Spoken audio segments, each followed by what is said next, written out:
Eu quero que, antes de você abrir a palavra de Deus, eu vou te fazer algumas perguntas rápidas e te fazer questionar algumas coisas.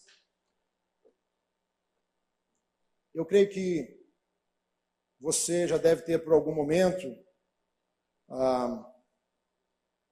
passado por algumas situações estranhas, mas eu tenho certeza que você já conhece alguém, por exemplo, você conhece um familiar ou parente seu que promete algum tipo de conduta e faz totalmente diferente? Alguém disse sim, um corajoso disse sim. Nós não vamos revelar o nome porque daqui a pouco, vai atrás do parente. Mas a gente tem. Às vezes também a gente conhece pessoas que, talvez você conheceu um empresário, que ostenta uma suposta vida, suposto status financeiro, mas que lá no final ele sonega impostos.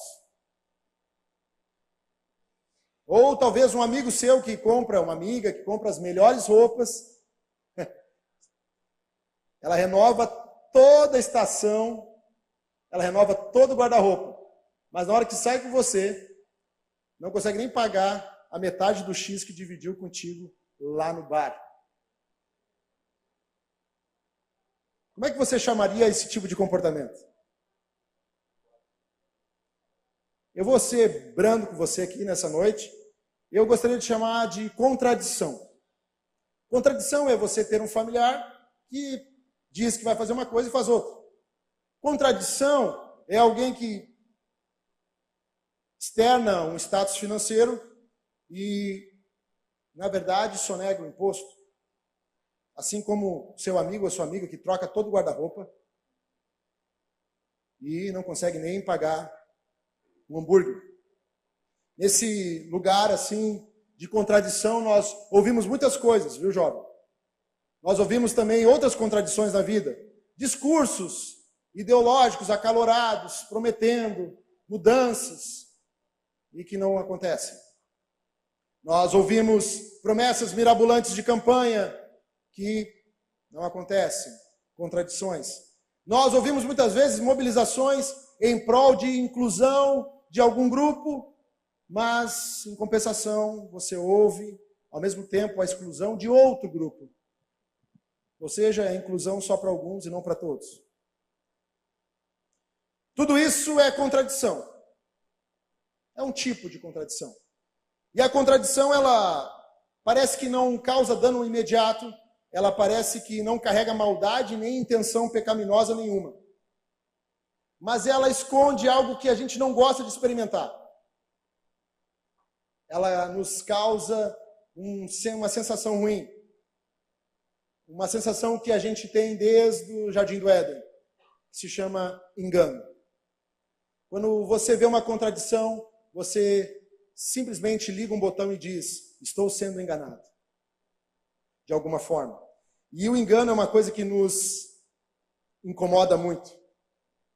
Desde o Jardim do Éden, a gente não consegue lidar muito bem com o engano. O Adão não conseguia lidar bem com o engano.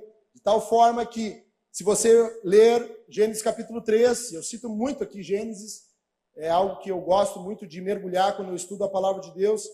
Você vai ver que quando ele se sentiu enganado, ele colocou a culpa aonde? Na mulher. A mulher colocou a culpa na serpente. Porque quando você é enganado, quando você está diante, talvez até de uma contradição, isso é tão ruim para dentro de si, que você quer jogar para fora. Não pode ser possível que está dentro de mim isso. A contradição, ela carrega o que é falso também. E eu, parafraseando aqui com você, eu considero que a contradição, ela é como se fosse a filha da hipocrisia. E para mim a hipocrisia é a filha da mentira. E a mentira tem um pai chamado diabo. Trocando em miúdos, a contradição é bisneta do cão.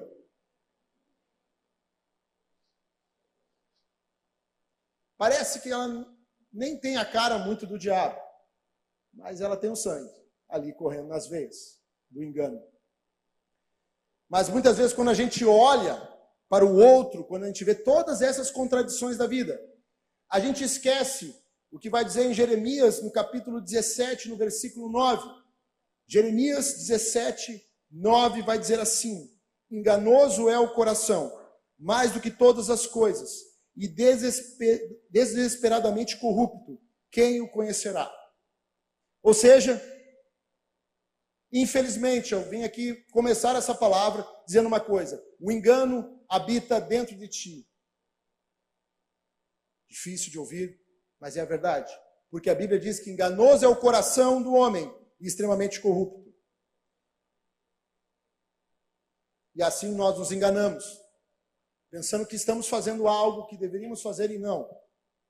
Há tanto medo do engano hoje, tanto medo do engano, que até se consagra guardiões da verdade.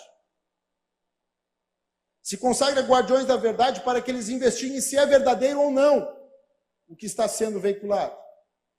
Há tanto medo que você tem nas mídias algo declarado que são, por exemplo, as fake news.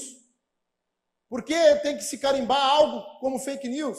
Porque nós não queremos ser enganados. Não queremos estar diante de uma contradição.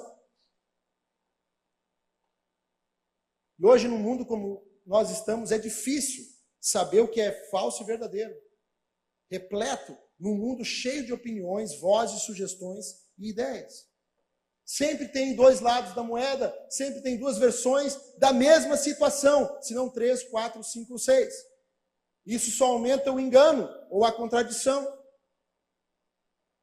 Em tudo isso, jovem, eu tenho algo a dizer para ti. Inevitavelmente, em algum momento, a gente já foi enganado ou manipulado. No entanto, para a gente entender a verdade, eu quero que você ligue aí o teu aplicativo da Bíblia, ou abra a tua Bíblia, em Hebreus capítulo 4, versículo 12, que a gente começa entendendo qual é o lugar da medida da vida humana. Hebreus 4, 12. Hebreus 4, 12 vai dizer assim.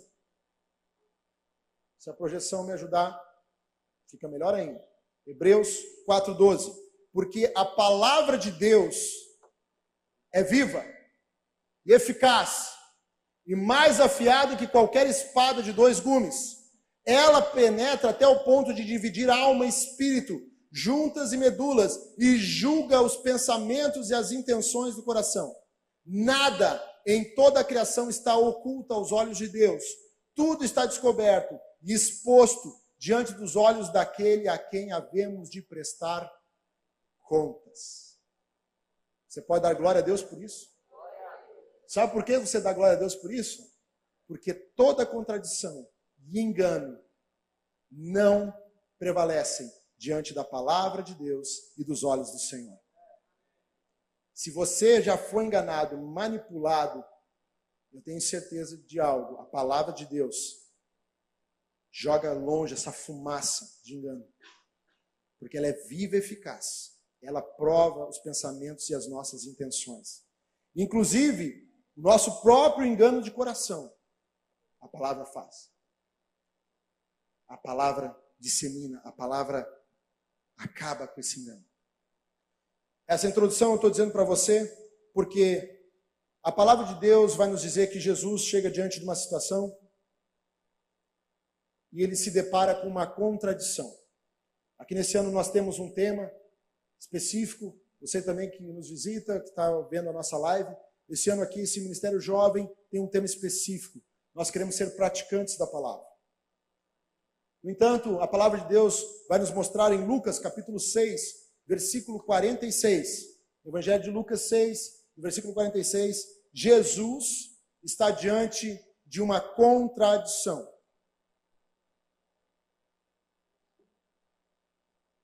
Lucas 6, 46.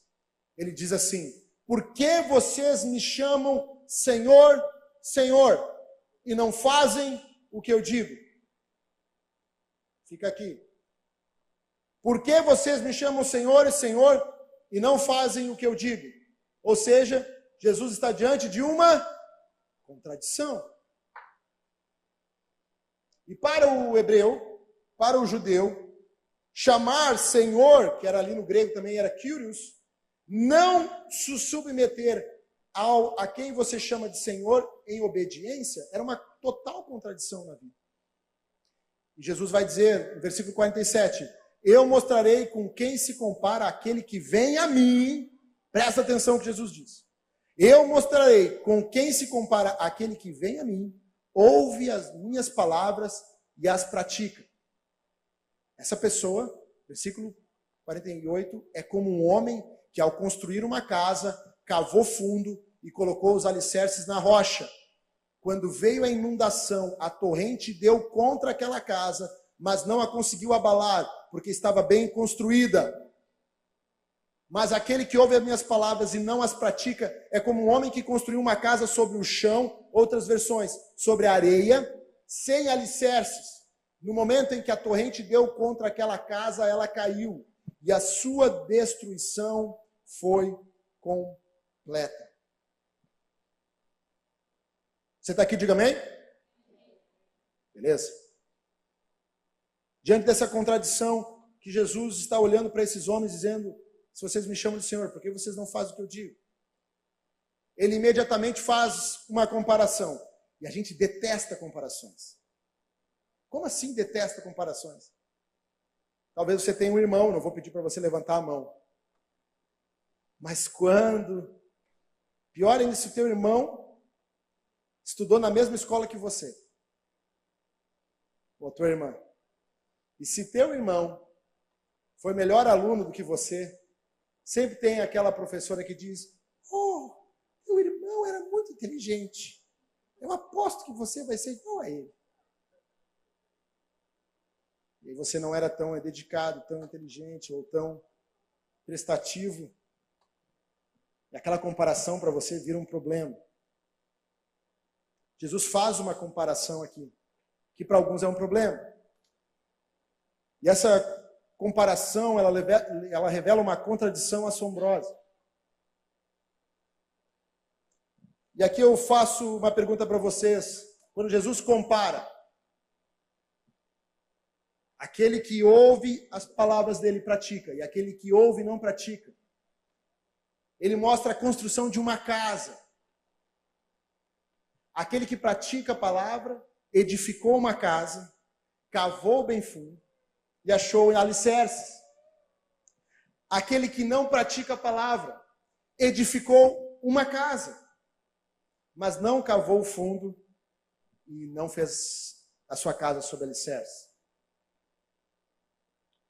Existem semelhanças nessa comparação, diante dessa contradição que Jesus está dizendo para aqueles homens. E aí eu quero te fazer pensar sobre edificar uma casa. O que simboliza para você uma casa? Vamos lá? Jovem, talvez alguns aqui são recém-casados, outros são noivos, outros estão namorando e outros ainda estão esperando.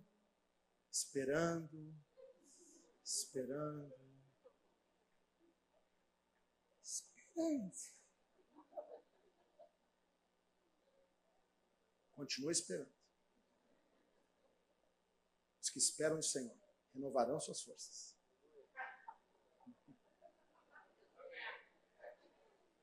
Aleluia. O que simboliza uma casa? A casa é um lugar onde você quer encontrar várias coisas.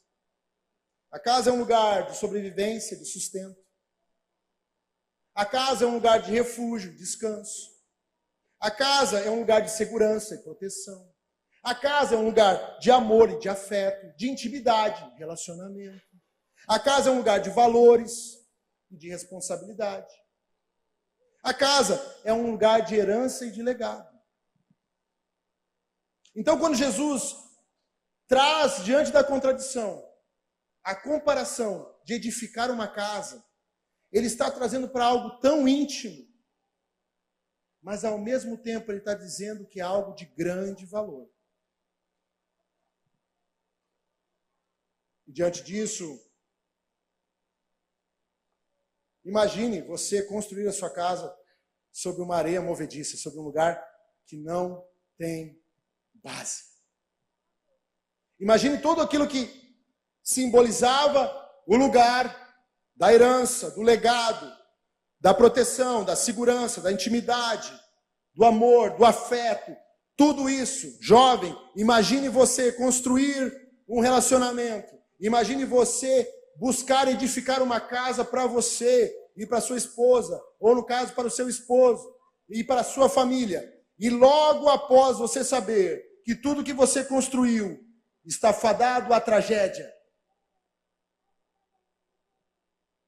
o que você faria? É triste pensar numa imagem de uma casa destruída.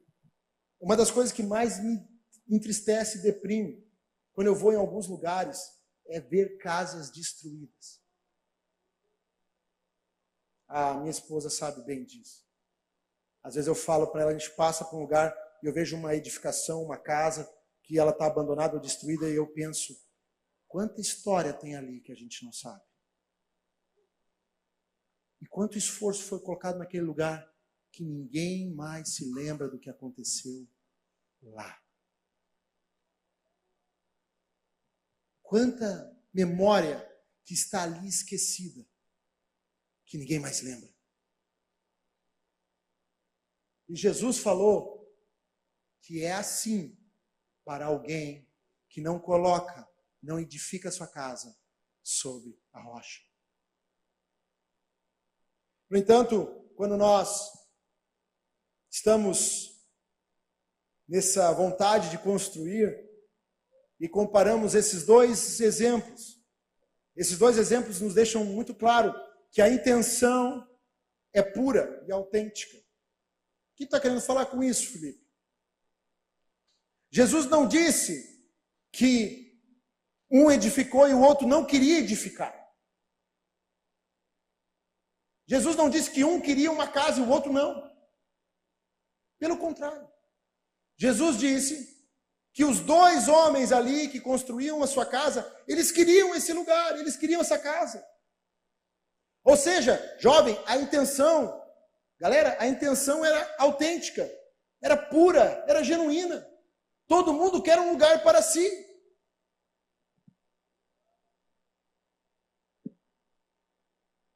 Todo mundo quer um lugar de proteção. Todo mundo, a sua vida, o seu futuro, você não está pensando agora no futuro e imaginando uma tragédia. Alguns estudiosos afirmam que a partir entre os 17 e 18 anos, nós entramos na época da conquista. Muitos aqui estão na época da conquista. O seu tempo é conquistar. O seu tempo é edificar, é construir a sua força, o seu ímpeto. Como diz a palavra, jovem, contigo está a força. Esse é o seu momento de construir. O tempo vai passando e talvez não existe mais tanta força para construir. E aí você valoriza relacionamentos profundos, autênticos, relacionamentos que são duradouros. Ou seja, você está valorizando não somente conquistar ou construir, mas agora permanecer e ver isso persistir durante os anos. No entanto, esses dois homens que são comparados, eles queriam edificar uma casa, mas tinha uma diferença. O esforço empregado era diferente. E aqui eu quero falar contigo. Na comparação que está ali, eu posso ter uma inferência clara do que Jesus está dizendo. Edificar a casa é ouvir a palavra. Por quê? Porque no começo do versículo diz que ambos ouvem a palavra. Quer ver? Volta para nós, por favor.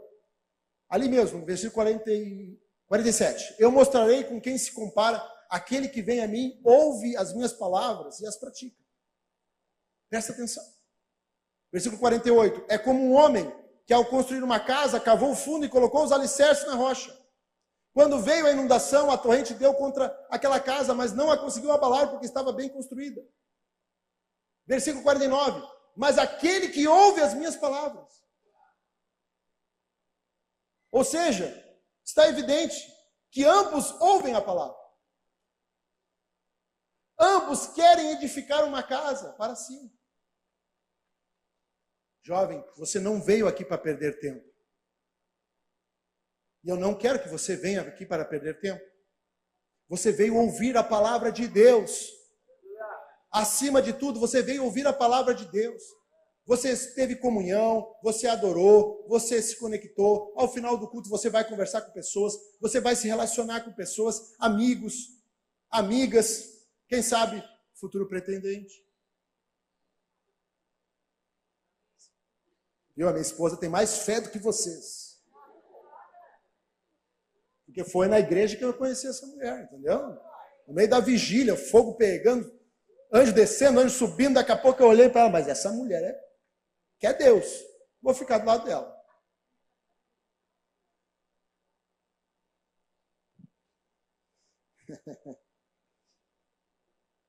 Meu, faça isso, por favor. No entanto, os dois ouviram a palavra de Deus. O primeiro se dedica a fundamentar a casa em um lugar que não há variação. O segundo, num lugar instável. Qual a diferença dos dois? Esforço. E aí eu lembro o que se fala sobre João Batista, desde João Batista.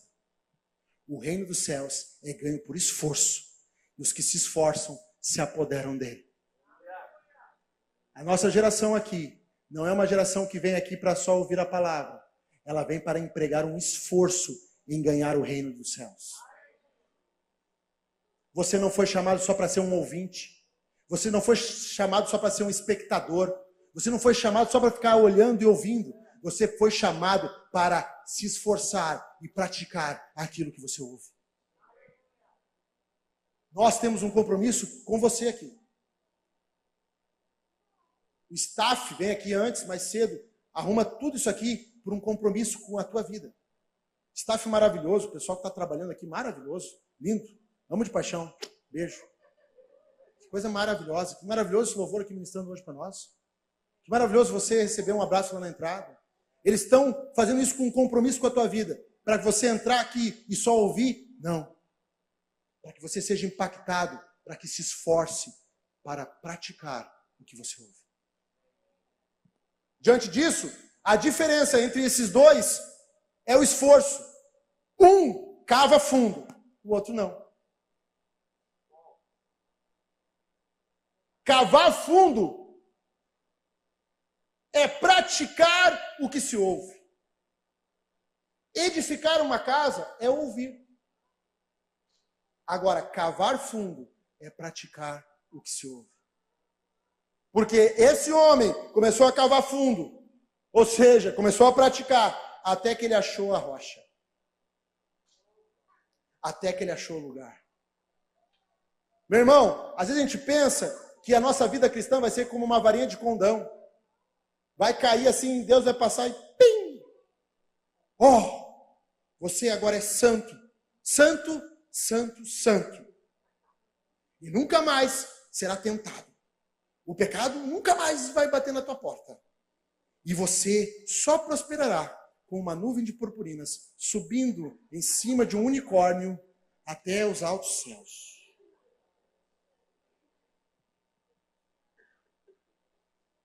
Não. Viver com o Senhor é cavar fundo. É se esforçar. É enfrentar os perigos do solo, a imprevisibilidade das coisas. Quem sabe, às vezes até é pensar assim, será que eu vou encontrar algo aqui para a minha vida? Quantos de vocês talvez entraram aqui e pensaram, será que eu vou encontrar algo aqui? Nós temos muitos testemunhos de pessoas que entraram em um culto, seja em qual lugar for, qual igreja for, e não imaginava. O que seria impactado a sua vida? Mas em algum momento você decidiu sair da superficialidade e cavar. Eu vou encontrar esta rocha, eu vou encontrar essa pedra, eu vou encontrar essa pedra, essa pérola de grande valor. Eu vou até o final. Você crê nisso? Amém. Sabe por quê, meu irmão? Minha irmã, galera que está aqui. Porque o alvo da nossa vida é encontrar a rocha. O alvo da nossa vida é ir até Ele. Custe o que custar. É encontrar Jesus. Como diz o apóstolo Paulo, o autor e consumador da nossa fé. Prossigo para o alvo. 1 Coríntios capítulo 10 vai dizer, versículo 31 vai dizer assim: portanto, quer comais, quer bebais, ou façais outra coisa qualquer, fazei tudo para a glória de Deus. Colossenses capítulo 3, 17 vai dizer: em tudo que fizerdes, seja em palavra, seja em ação, fazei em nome do Senhor Jesus, dando por Ele graças a Deus Pai. Ou seja, tudo que você faz, tudo que você cava nessa vida, só tem um objetivo: encontrar Jesus nesse lugar. O seu trabalho, o que você faz no seu trabalho, pode ser totalmente superficial, se você não quer manifestar a glória de Deus naquele lugar. Se você não está querendo manifestar a glória de Deus naquele lugar, você está construindo a tua casa sobre areia movediça. Na hora que vier a tormenta, acabou esta casa. Muitas pessoas dizem, muitas pessoas falam: eu construí uma vida e olha só o que aconteceu. Exatamente, você construiu no lugar errado. Porque quem constrói na rocha, haja o que houver, a casa não é derrubada. E aí eu te digo algumas perguntas aqui, pergunto: onde você está colocando os alicerces da tua casa? Jovem, mas isso é uma palavra que a gente pode falar no culto de amanhã, Felipe. Eu quero sair daqui motivado. Eu quero sair daqui encorajado. A palavra de Deus é viva e eficaz para separar as coisas.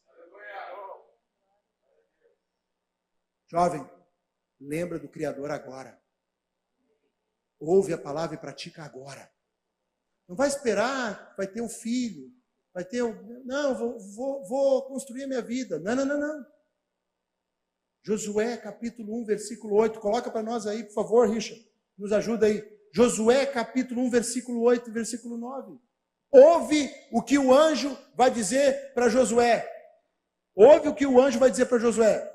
Josué 1, estou improvisando aqui. Isso aqui não estava no script. Josué 1, versículo 8. Isso. Não deixe de falar as palavras deste livro da lei e de meditar nelas de dia e de noite, para que você cumpra fielmente tudo que nele está escrito.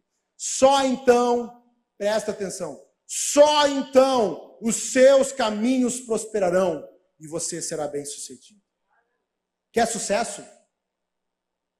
Quer conquista? Quer conquista que não se esvai? Quer uma casa que não fica destruída? Quer memórias que não serão abandonadas?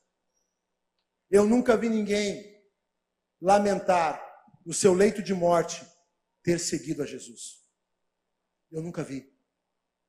Agora, eu vi muitas pessoas lamentarem no seu leito de morte por não terem conhecido e vivido para Jesus. Diante de tudo isso, jovem, a dedicação e o esforço empregados na tua vida se tornarão em riqueza, em legado, ou em miséria e ruína. E aqui, quero fechar contigo aqui, nessa noite, eu quero chamar já o louvor aqui.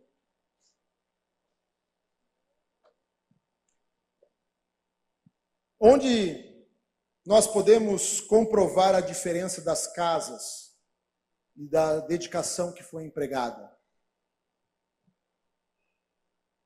No texto de Lucas, no capítulo 6, quando Jesus está diante dessa contradição, que estão chamando ele Senhor, Senhor, mas não fazem o que ele diz.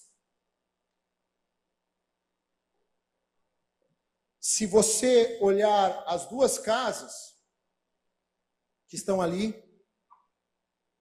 elas talvez tenham a mesma aparência. Nem pareça que está diferente algo ali.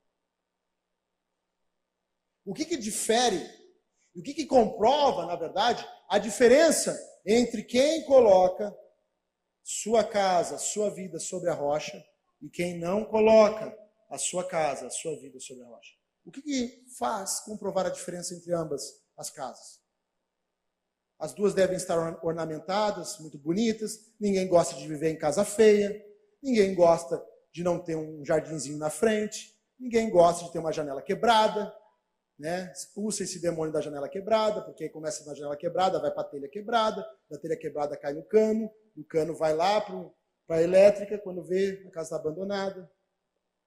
Ninguém gosta de uma casa feia. Então, como a gente diferencia? Jesus deixa bem claro como é que a gente consegue ver as duas casas e saber qual que está sobre a rocha ou não. Na aparência não vai ser. Curioso, né? A gente falou sobre essa questão no começo da palavra, a contradição das aparências. Alguém que faz uma coisa, fala uma coisa, faz outra. Mas não vai ser na aparência das coisas que você vai ver a contradição. Jesus vai dizer que uma enchente ou uma torrente se jogará contra a casa.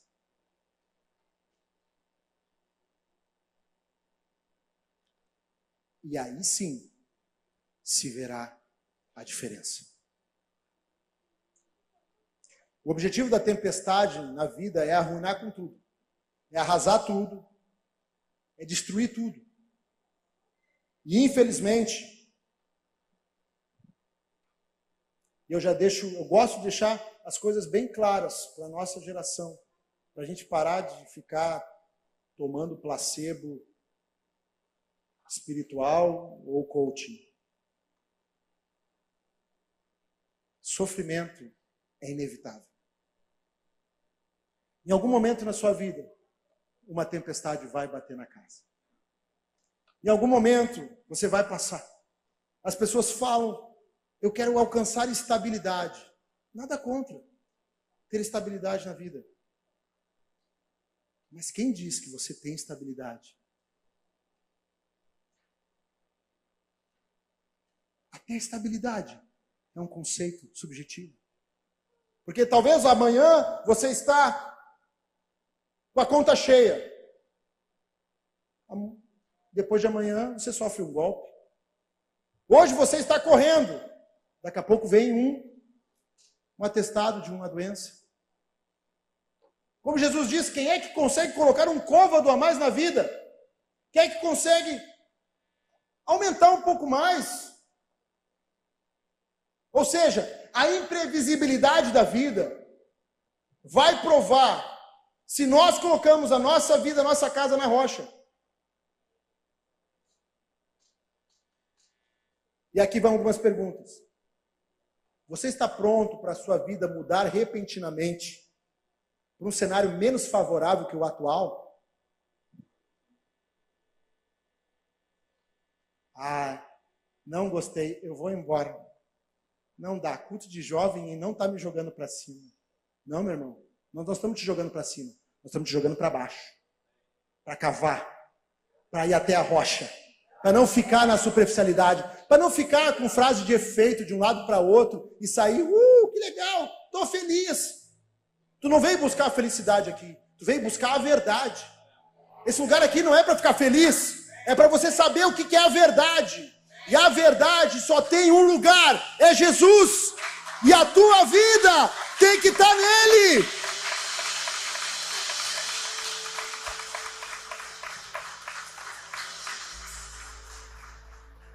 Você já ouviu muito 10 receitas de como ser feliz, 50 passos para alcançar o sucesso, 350 métodos para você alcançar o primeiro milhão antes dos 30. Você já ouviu todos os métodos? A palavra de Deus nos diz qual que é o método. Medita nessa lei dia e noite e serás bem-sucedido e todos os teus caminhos serão prósperos.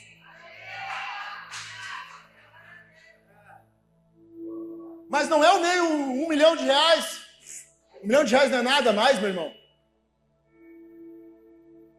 R$2 milhões não é mais nada, cara. Vai ver o cara que ganha lá na Mega, da virada. A grande maioria deles acaba com a fortuna em menos de um ano e volta para a miséria. Por quê? Porque não está na rocha.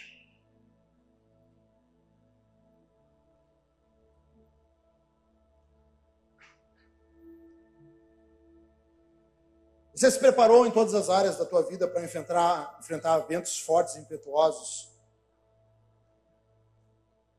Você está consciente que diante dessa pressão não há nada a fazer? Como assim? Eu vou explicar. Alguém já saiu aqui, quando cai aquelas tempestades em Porto Alegre, né? Cai aquela tempestade. Lá em casa, esses dias caiu uma tempestade, foi uma loucura. Aí tu sai na porta e diz, pode vir! Eu te enfrento! Alguém faz isso? Se faz, é louco. A única coisa que você tem a confiar é ficar dentro de casa e o quê? Esperar passar. Mas agora, como é que você vai esperar passar a tempestade? Se você não sabe como é que está o fundamento da casa.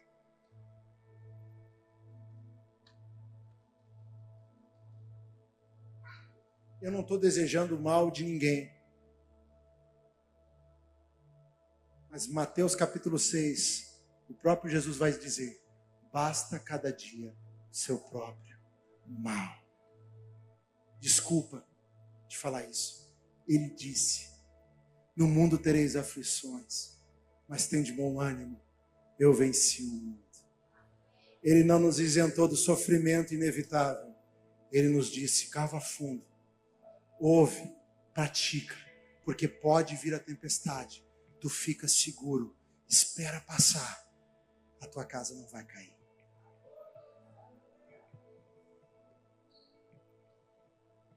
O que diz o policial quando entra? Caiu a casa, caiu a casa!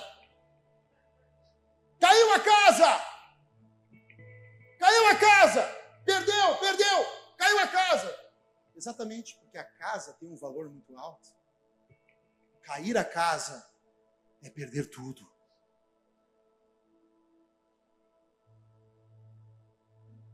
E Jesus está dizendo que quem ouve, começa a edificar uma casa. A fé vem pelo ouvir. E ouvir pela palavra de Deus. Mas não basta somente ter fé. Porque a fé sem obras é morta. A tua fé tem que começar a gerar uma vida de tal forma que você cava fundo e encontra Jesus. Você encontra a rocha. Se coloque em pé aqui nessa noite.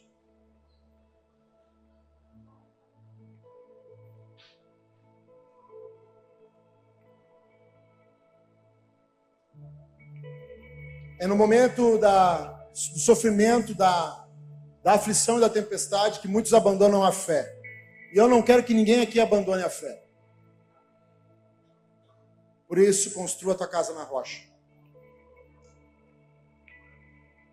É nesse momento que muitos abandonam a fé, que também já estava morta antes da tempestade, porque nem tinha fundamento. É no momento do sofrimento que muitos se escandalizam e blasfemam contra Deus. Igual o povo no deserto durante 40 anos. É muitas vezes nesse momento que se entristece o coração. Eu tive a oportunidade de conhecer um amigo. ele ministrou comigo há muitos anos atrás. Mas infelizmente, porque a vida dele não estava na rocha, algumas coisas aconteceram na vida dele. E eu recebi a notícia que ele tinha se suicidado. Alguém que estava no meu lado.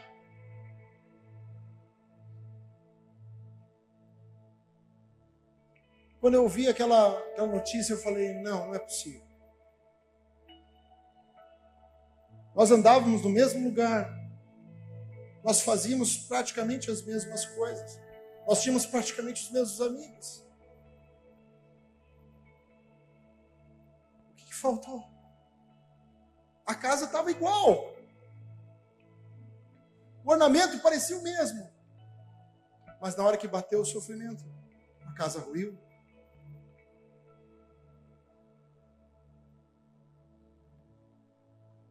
Eu não quero isso para vocês, não. Eu não quero que no dia do sofrimento, eu não quero nem que no dia do sofrimento você ache que algum pastor, algum líder vai te suprir. Você não cava fundo para encontrar um pastor ou um líder espiritual. Você cava fundo porque pratica a palavra de Deus e encontra Jesus na palavra. Porque Ele é a palavra. Ele é o verbo que se fez carne e habitou entre nós, cheio de graça e de verdade. Mas eu quero te dar aqui um alento para acabar aqui essa noite. Aqueles que praticam a palavra saem com novo vigor. E eles estão convictos que a receita do sucesso é ouvir e praticar.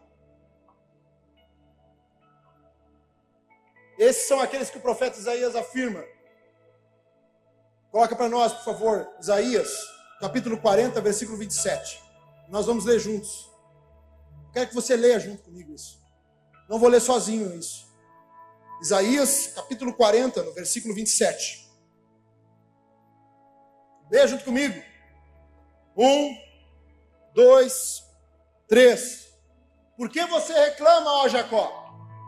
Por que se queixa, ó Israel?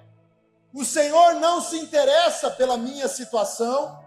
O meu Deus não considera a minha causa? Será que você não sabe? Nunca ouviu falar? O Senhor é o Deus eterno, o Criador de toda a terra. Ele não se cansa, nem fica exausto. Sua sabedoria é insondável. Ele fortalece o cansado e dá grande vigor ao que está sem forças. Até os jovens se cansam e ficam exaustos, e os moços tropeçam e caem. Mas aqueles que esperam no Senhor renovam as suas forças, voam alto como águias, correm e não ficam exaustos, andam e não se cansam.